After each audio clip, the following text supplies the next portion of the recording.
अखण्डमण्डलाकारं व्याप्तं येन चराचरं तत्पदं दर्शितं येन तस्मै श्रीगुरवे नमः।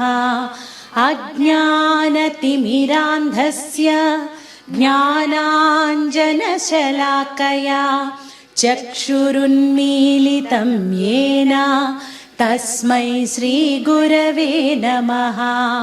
गुरुर्ब्रह्मा गुरुर्विष्णुः गुरुर्देवो महेश्वरः गुरुः साक्षात् परं ब्रह्म तस्मै श्रीगुरवे नमः।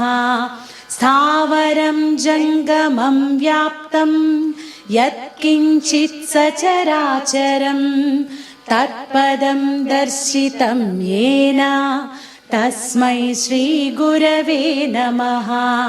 चिन्मयं व्यापि यत्सर्वं त्रैलोक्यं सचराचरं तत्पदं दर्शितं येन तस्मै श्रीगुरवे नमः। सर्वश्रुतिशिरोरत्न विराजितपदाम्बुजः वेदान्ताम्बुजसूर्यो यः तस्मै श्रीगुरवे नमः।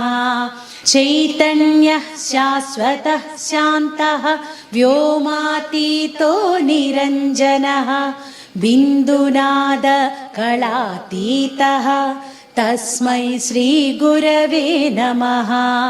ज्ञानशक्तिसमारूढः तत्त्वमाला विभूषितः भुक्तिमुक्तिप्रदाता च तस्मै श्रीगुरवे नमः। अनेकजन्म सम्प्राप्त कर्मबन्धविदाहिने आत्मज्ञानप्रदानेन तस्मै श्रीगुरवे नमः। शोषणं भवसिन्धोश्च ज्ञापनं सारसम्पदः गुरोः पादोदकं सम्यक् तस्मै श्रीगुरवे नमः। न गुरोरधिकं तत्त्वं न गुरोरधिकं तपः तत्त्वज्ञानात् परं नास्ति तस्मै श्रीगुरवे नमः। मन्नाथः श्रीजगन्नाथः मद्गुरुः श्रीजगद्गुरुः मदात्मा सर्वभूतात्मा तस्मै श्रीगुरवे नमः। गुरुरादिरनादिश्च गुरुः परमदैवतं गुरोः परतरं नास्ति तस्मै श्रीगुरवे नमः। तस्मै श्रीगुरवे नमः। तस्मै श्रीगुरवे नमः।